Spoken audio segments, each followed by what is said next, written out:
fato. Então hoje a gente lê o ressentimento de todo mundo. Mas a grande maioria da população sempre foi ressentida.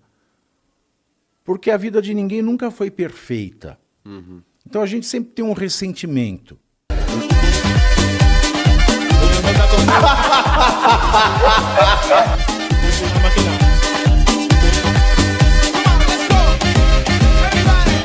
Mas você não acha que talvez... Bom, eu acho que assim, para muitos homens também, né, esse sistema, a emancipação das mulheres serviu para ressaltar talvez as suas próprias fraquezas. Porque para um homem fraco, ter uma mulher que é madura e paga metade das contas, tem a sua vida própria, para ele é menos um peso na sua vida, que era talvez o peso anterior de ser o provedor, né?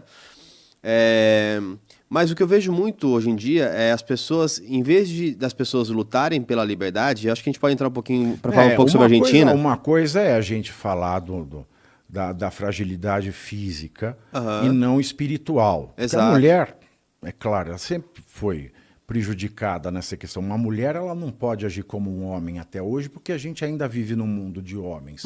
Essa é uma grande verdade. E a mulher que se porta como homens, ela não consegue casar, ela tem uma série de problemas pessoais. Tem. E isso faz parte dessa herança do preconceito. Agora, tudo se mistura, porque aí a mulher ela começa a menosprezar o papel da mãe, ela começa a menosprezar o papel não só da mãe, mas sim da própria gravidez, ela começa a querer não ser ela mesma como mulher na condição natural de mulher, mas ela começa a querer repetir os traços de preconceito do homem. E é isso que é muito daninho. Por exemplo, o que hoje as militâncias Educafro, militância LGBT querem? Eles querem respeito e igualdade? Não, eles querem ter o direito de serem preconceituosos com os outros. Então o que o movimento feminista hoje tem exigido da mulher é que a mulher seja tão grosseira quanto o homem tem sido a vida inteira com ela. Então a gente fica nesse pêndulo de estupidez e nunca consegue chegar. Mas é isso que eu ia falar. Uma compreensão. É isso que eu ia falar, porque vem de resultado das microagressões, né? Então, por exemplo, casos onde em uma empresa, por exemplo, né, o tal do capital, uma mulher com seus 30 anos que não tenha filho, talvez ela tenha que ficar mais tempo no trabalho para cobrir uma mulher que engravidou eventualmente. Isso acontece e essa mulher fala assim, pô, então eu sou prejudicada por não ter filho? Não deveria todo mundo ter a liberdade de sair no horário correto? E esse é o grande ponto que eu queria levantar. As pessoas, em vez de buscarem a liberdade de todos, por exemplo, vamos discutir uma licença maternidade, paternidade. Já tem. Né, igual. Já tem com pequenos poréns, mas algumas empresas vêm nessa vanguarda. Por exemplo, a Uber tinha, acho que são 4 meses para tanto pai quanto mãe. Porque a família deveria estar mais em casa. Mas eu entro nesse ponto. A gente não qual é o nosso traço autoritário que faz com que a gente, em vez de se preocupar na liberdade dos outros, a gente se vendo preso, a gente quer que todos estejam presos. É um pouco desse o conceito. Então, se eu dividisse aqui o Fla-Flu, né, de um lado uma torcida e de outro outra, a torcida da liberdade, em geral, vai falar assim, pô, espero que vocês sejam livres. O outro lado vai estar, não, eu espero que vocês também não tenham direitos, ou que vocês também sigam cartilhas, ou que vocês também tenham esses controles que a gente sempre viveu. É quase que uma vingança que se sente Ressentimento. O ressentimento é histórico. O ressentimento é uma coisa que vem desde não sei quando. A gente é uma sociedade de ressentidos, que vem de uma sociedade de ressentidos, que vem de uma sociedade de ressentidos. E cada vez mais, inclusive com as redes sociais, as pessoas que antes eram ressentidas, mas não tinham lugar não tinham voz, não tinham onde escrever, porque a gente só lia as colunas sociais. Fato. Então, hoje a gente lê o ressentimento de todo mundo. Mas a grande maioria da população sempre foi ressentida. Porque a vida de ninguém nunca foi perfeita. Então a gente sempre tem um ressentimento. E quando a gente não para para pensar, e a atividade de parar para pensar, ela é muito trabalhosa. Quando a gente não tem essa elevação espiritual, a gente vai replicar o ressentimento, porque é mais fácil. Por que eu sofri tudo isso? Por que agora, na minha vez de fazer o outro sofrer, eu não vou poder mais? Uhum. Por que eu tomei trote na faculdade e agora, na minha vez de dar trote, eu não posso dar mais trote? Então é aquela coisa, aquela ideia, aquele conceito de direito adquirido. Que você não tem direito a fazer mal. Mas porque eu sofri mal, eu não me importo que o outro sofra mal, porque a vida é assim, ninguém está preocupado, porque todo mundo está ressentido. A gente vive numa era de ressentimento explícito. Porque a história da humanidade é uma história de ressentimentos. Uhum. As populações sempre têm ressentimento de alguma coisa. As gerações anteriores sempre têm ressentimento de alguma coisa. Só que hoje todos os ressentidos têm voz. E todos ouvem os ressentimentos alheios.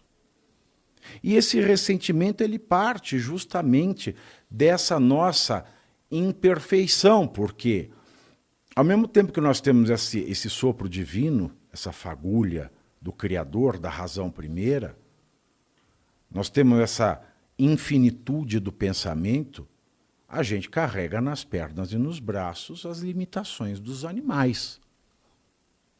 Então a gente não é Deus, a gente tem o gene de Deus, ou a gente tem o gene da razão primeira, criadora de todas as coisas, mas a gente tem toda a biologia do animal. E como animal a gente se ressente. Fato. Então, ou a gente se eleva, seja religiosamente, seja filosoficamente, com base nessa ética radical do amor ao próximo, de se entender parte de uma razão comum a todos os seres humanos, seja ela Deus, seja ela um fenômeno que a ciência não conseguiu explicar, ou a gente se eleva à condição de ser pensamento, que é infinito, ou a gente se rebaixa aos ressentimentos animais. E é claro, é muito mais fácil se rebaixar ao ressentimento animal, porque é instintivo. Há alguns anos atrás, as universidades de psiquiatria forense da Alemanha e umas inglesas fizeram alguns testes bastante interessantes. Eles pegaram torcedores de futebol de times opostos e colocaram eletrodos no corpo e marcadores de ritmo corporal, de batimento cardíaco, etc. e tal. As reações corporais são mais intensas não quando o seu time ganha, mas quando o time adversário perde.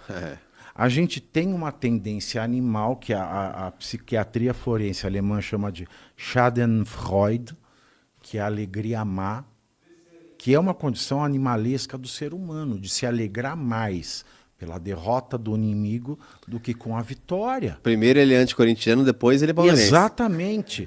É esse fenômeno animal que a psiquiatria forense alemã chama de Schadenfreude. E por que isso? Não sei. Então, primeiro C, você curte, que é o preço deste programa. Quanto vale o ingresso para ver este palhaço neste picadeiro bonito? Vale uma curtida. Vale o seu like, o seu joinha, o seu gostei. Então, a sua obrigação é curtir. Se puder, comente, porque quem comenta ajuda no engajamento.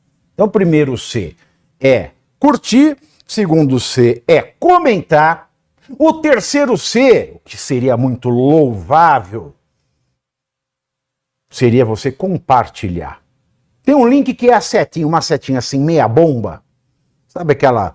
A setinha da pipa do vovô que se esforça, você vai lá, copia o link, cola no seu Orkut, no seu Facebook, no WhatsApp, no Telegram, manda sinal de fumaça, pombo correio, não é pombo correio do banheiro, é o pombo correio que leva as mensagens, você passa para todo mundo que você gosta, para quem você não gosta, você também passa. Então, ó, curtiu, comentou, compartilhou, e se puder, se quiser, se o seu bolso comportar e se seu coração assim permitir, contribua com este programa que vai substituir o Jornal Nacional. Olha que pretensão maravilhosa, hein?